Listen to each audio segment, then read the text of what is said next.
Salut. Salut. Alors, est-ce que tu peux me dire dans quelle ville on est? Bah là on est à Strasbourg. La capitale européenne, Ok. les instances européennes, le Ok. Parlement européen et le Conseil de l'Europe. Ok. Ici présent, il y a même le Tribunal international des droits de l'homme. Alors ça tombe bien parce que je suis ici pour interroger les supporters strasbourgeois. Alors première question. Donc la saison dernière, le Racing Club de Strasbourg finit à la 15e position. Ouais, c'est ça. Donc à l'heure où on se parle, donc juste avant la 23e journée, le Racing est à la 4e position. 5e et match en retard. Mais c'est pas grave, on va gagner. Donc on va dire à la 4e position. Je voulais savoir, est-ce que vous pouviez imaginer le Racing Club de Strasbourg aussi haut à ce moment du championnat? Non, je ne m'attendais pas à aller voir quatrième et aussi haut dans la première partie de tableau. Aussi vite non. Ouais. Et avec le chemin qu'ils ont parcouru non plus parce que forcément on revient un peu de loin. Non, pas du tout. Pas... Franchement, l'année dernière, comment c'était parti, Thierry Lauré qui a fait... énormément de travail et que c'était très compliqué. Il nous a remonté en Ligue 2, il nous a remonté en Ligue 1. Pour ma part, j'avais dit 12. Je voyais plutôt une bonne 10e place. Bah aussi haut, pas forcément, hein. On joue toujours le milieu de tableau à chaque fois. Ah bah franchement, on s'y attendait pas trop, je t'avoue, parce que la saison dernière, tu finis 15e. Tu te dis, ouais, saison prochaine, ça va être assez compliqué. Le mercato est pas forcément excellent. Et le mercato de Strasbourg, c'est toujours assez calme. Ils sortent des joueurs qu'on connaît pas trop. Ajorc, c'était l'exemple de base. On le sort de Clermont en Ligue 2. Au final, ça devient un joueur énorme, quoi. Ouais. Et là, il fait venir des joueurs genre Jairzinho et tout ça. Ça renforce l'effectif. On a recruté quelques joueurs. Gamero, le retour à la maison, forcément. Donc là, on est très fiers. Hein. Le gars qui a joué en Espagne, quand même, on est super content. Faire venir le chouchou de la Mélo, Kevin Gamero, Ouais. qui est vraiment 13 ou 15 ans avant, il a commencé ici. Et que là, il est de retour et il apporte tout son niveau international au sein du club. Et c'est immense. Et c'est une belle histoire. Là aussi, forcément non, mais la progression, on la sentait, c'est sûr. Parce que toutes ces dernières années, on a progressé chaque année. Le club, il est quand même super bien géré. Et l'arrivée de Julien Stéphan, on y croyait parce qu'il avait fait des super choses à Rennes. Julien Stéphan est arrivé, il venait de Rennes. Ça pouvait apporter du mieux et finalement, tu as la surprise. Pour l'instant, on est quatrième. Voilà. Pour l'instant, ça veut dire l'Europe. Et là, on passe un nouveau coach, nouvelle ère, Julien Stéphan. Ce qu'il a fait à Rennes, c'était incroyable. Et il s'est qualifié en Ligue des Champions. C'était du jamais vu, quoi. Même si c'était pas l'objectif que c'était fixé les dirigeants à la télé, tous les supporters, on se disait première moitié de tableau. Première match de tableau. On y croyait, le but c'était de jouer le ventre mou là, mais du bon côté quoi, un peu première moitié de tableau quoi. Là on est quatrième, Ouais. on regarde plus derrière que devant parce que devant ils sont loin, derrière ils sont pas loin. Ligue 1, c'est un championnat dur hein, par rapport à ce que j'en crois. C'est pas la Farmer League, c'est un championnat qui est assez resserré. Les équipes, il y a le top club, il y en a 2, voire peut-être 3, allez, pour être gentil. Ok. Après, le reste des équipes, ça va être toujours resserré. Et que voilà, après l'année dernière déjà on a connu une belle success story on va dire. Avec la coupe. En fait, bien sûr, parce que déjà, ils nous ont déjà rétalé à la saison dernière. Enfin, pas la saison dernière, la saison d'avant. Quand ils ont gagné la Coupe de la Ligue. Moi, je pense qu'ils sont capables même de jouer en Europa League. Et après voilà, c'est juste le chemin qui suit son cours. Hein, et là on est bon, 4ème, on est bien. Faut juste espérer qu'on reste et voilà. Du coup, oui, pour nous, on a l'équipe type pour faire quelque chose pour aller peut-être en Europa League. C'est vrai que t'as envie de rêver d'Europe et tout forcément parce que voilà t'es quatrième à quoi 10 journées, non un peu plus, il reste quand même une quinzaine de matchs. Et je pense qu'ils vont aller encore plus loin. Ouais. On l'espère. Cette année, j'espère que Strasbourg ira au moins en UEFA, si ce n'est en Ligue des Champions, s'ils tiennent le cap. De toute ma bande de potes, je l'avais annoncé l'année dernière. Ok. J'avais dit qu'on allait faire partie du top 10. Facile. Facile. Mais moi, je pensais plus 8ème, 9ème, 6ème là. 4ème 4ème, pardon. Ouais. C'est pour la classe. Forcément, c'est une fierté. T'es 15e la saison dernière, maintenant t'es 4e. Ok. C'est vraiment bien pour le foot. Et pour Strasbourg. Et surtout, c'est les supporters, dû aux supporters. On les a beaucoup encouragés. Même quand il y a les restrictions du Covid, on était là. Ok, donc pas surpris d'être dans la première partie de tableau, mais tu t'attendais pas à voir le... Non, jamais. Ouais. Non. Bon, c'est une bonne surprise du coup. C'est exceptionnel. Moi, je m'y attendais. Parce qu'il y a eu le mercato qui a été fait. Il y a eu le retour de Gamero. On a un bon entraîneur. On a l'un des meilleurs gardiens de France. On a l'une des meilleures attaques de France. Donc. Alors, l'attaque strasbourgeoise est la deuxième meilleure attaque de Ligue 1. Comment tu l'expliques?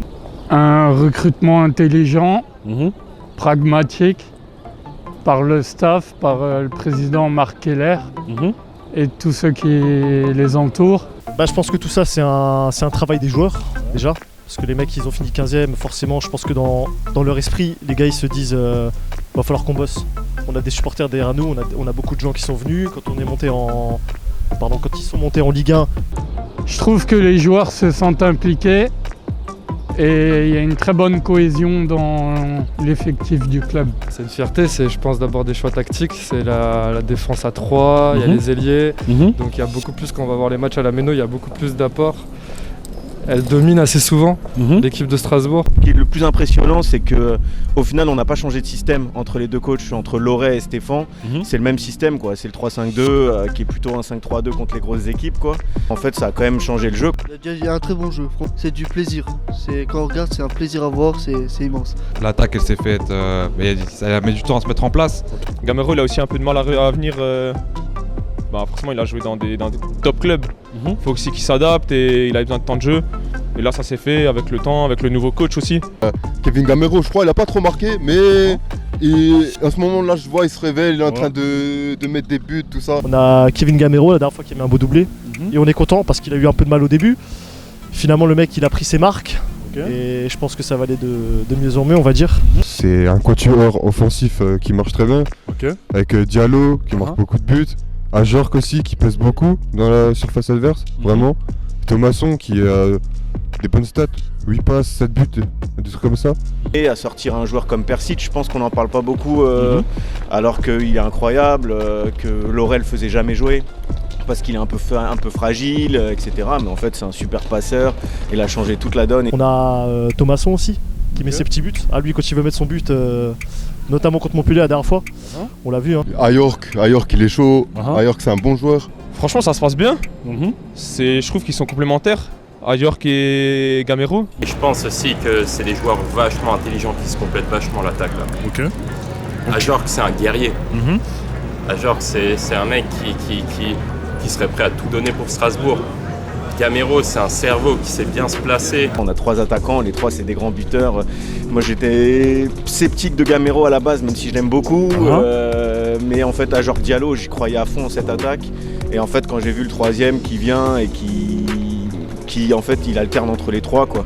Et qu'au final, on n'a pas 2 attaquants, on en a 3, c'est cool que Gamero soit là et ça fait 3 attaquants qui plantent, c'est beau.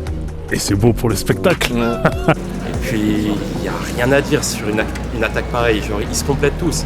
Et surtout avec un gabarit comme Ajorc, moi, j'arrive pas à comprendre qu'un mec aussi grand court aussi vite. Moi, ça me choque toujours. On peut penser à Haaland. Quand tu me dis ça, je pense à Haaland. Ouais, voilà. Il y a un truc avec l'Europe aussi, non? Il y a un truc avec l'Europe aussi, non? C'est-à-dire qu'on est une des meilleures attaques d'Europe. Moi je m'avancerai pas, j'ai pas d'informations. Mais je crois. Ok. Je crois. Dis-en-moi plus. Là au niveau de l'Europe, je crois que c'est une des meilleures attaques, je crois. Top 3 en tout cas des meilleures attaques d'Europe. Mieux trio ou duo, je sais plus. Ouais, c'est ça. Ils sont, je sais plus combien de buts, mais une des meilleures attaques. Donc encore une fois, fierté, ça veut dire qu'on est dans des Barcelone. À un moment, il parlait même du Bayern en Europe, qu'on était les meilleurs buteurs ou c'était quelque chose comme ça, je crois. Meilleure attaque. On a une attaque qui est exceptionnelle. On est l'équipe qui met le plus de buts à domicile de Ligue 1. Pour moi, c'est pas une surprise. C'est pas une surprise parce que quand on prend le facteur supporter, il y a des sacrés supporters.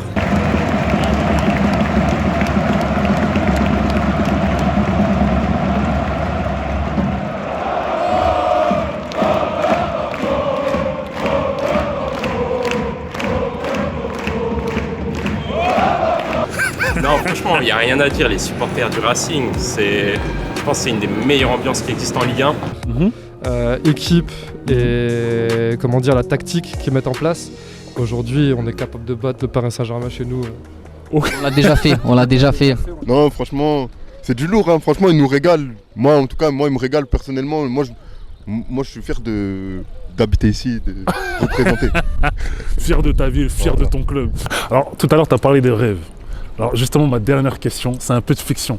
Je voudrais que tu me dises quelle serait pour toi la deuxième partie de saison rêvée. Je sais pas, en tant que supporter, on veut être gourmand, on va dire. Toujours aller plus haut, et après c'est les compétiteurs aussi, on veut toujours aller plus haut, et je pense que les joueurs aussi ils le veulent. Mais on va essayer de garder les pieds sur terre, on va dire. Le maintien, c'est tout ce que les supporters attendent. C'est d'abord le maintien en priorité. Franchement, c'est le maintien. Et je sais que là, la deuxième partie de saison, il y a des petits clubs là qui commencent à se révéler. Et si on arrive à avoir une place européenne, c'est que du bonus. Ok. Donc là, à l'heure actuelle, vous êtes 4ème et toi, tu penses à assurer le maintien? Assurer le maintien, il n'est pas très loin. Ok. Mais si on peut avoir une place européenne, c'est du bonus. Bah, accrocher le podium. Hein. Parce podium que là, on a fait tout ça, on n'a pas tout fait ça pour rien, quoi. On a fait le plus gros, quoi. Enfin, c'est beau, faut continuer comme ça. Ok. Et on va espérer d'accrocher le podium, quoi, la 4ème ou 5ème place pour se qualifier. Alors le podium, tu me parles du podium, première, 3ème place. Bah, ensuite, tu finis par derrière la le podium, l'accrocher, quoi. Parce que c'est dur d'accrocher Nice, Marseille. Ok. Donc la 4ème, 5ème place. 4ème, ouais, c'est 4ème, 5ème place. On va essayer de faire mieux que l'année dernière. Ok. Donc ouais, on va essayer de rester 4ème, 5ème, 6ème. Franchement, ça serait pas mal. Hein. Pour moi, la deuxième partie de saison de rêve, ça serait ne pas bouger. Allez, 3ème, mais on peut pas faire mieux. On peut pas faire mieux. Ah, la deuxième partie de saison rêvée, ce serait l'Europa League. Vraiment une Europa League, une 4ème ou une 5ème place, ce serait vraiment rêvé pour le retour en Europe. Je pense après l'Europa League, franchement, c'est déjà pas mal. Honnêtement, c'est déjà pas mal. La seconde moitié, ce serait qu'on garde cette 4ème place. Parce que maintenant, peut-être chercher de la Ligue des Champions, ce serait peut-être maintenant le trop. Tout de suite le trop. Tu finis 15ème, bah, d'un coup tu joues avec les champions. Les gars, ils vont peut-être y aller, tout de suite se ramasser la gueule. Une petite qualification, une petite 3ème place. Troisième place pour la Ligue des Champions. Pour les barrages de la Ligue des Champions, ouais, ça serait pas mal. Ici, on n'oublie pas qu'il y a quelques années, on est descendu en enfer. Au moins une qualif en Europa League. Europa League. Même en conférence de ligue, au moins jouer l'Europe. Donc l'Europe, c'est les 5 premières places. C'est ça. Je pense que si on passe proche à la 5ème place, qualifié pour l'Europa League conférence ou l'Europa League normale, ça serait super. Okay. Ça ferait un rêve pour les supporters strasbourgeois et pour nous tous, quoi. Jouer l'Europe à la Méno. Toujours, hein, c'est pas toujours qu'on joue l'Europe. Jouer l'Europe, ça fait plaisir, je pense, à toute la ville. Voir de nouveaux clubs, que ce soit un Ludogorets ou un Sporting Braga, je pense que ça va faire plaisir. Que ce soit en Conférence League ou en Europa d'ailleurs. Hein. Donc, même en Conférence League, il y a des bons clubs, donc moi je serais content de jouer l'Europe en tout cas. Mais est-ce que tu y crois? Moi Moi j'y crois de fou. Moi j'ai confiance en eux. Bien sûr que j'y crois. Si les mecs maintenant ils sont 4ème, je vois pas pourquoi maintenant ils finiraient 15ème. Alors est-ce que t'as un dernier mot à ajouter? Et les gars que je connais, là je leur parle directement, les gars qui jouent au Racing que je connais, bah continuez, hein, on sera toujours derrière vous et voilà. Continuez comme ça et régalez-nous. Je voudrais juste dire à Sanin Pirsic qui part pas. Sanin Pirsic, il part pas. Brate, volimo te, čuvaj se i bit ćeš najbolji. Le message est passé, je sais pas en quelle langue. C'était en sa langue natale, en bosnien. Le message est passé en bosnien. Bah, force à Strasbourg, hein, qu'ils aillent plus loin, qu'ils décrochent cette place en Europa League et qu'ils descendent pas. On veut pas qu'il y ait de 15ème comme l'année dernière et tout, parce que l'année dernière j'étais déçu, j'avais mal au cœur. Hopla guys, jetzt geht's los. Jetzt geht's los. Allez Racing. Ah bah je vous remercie.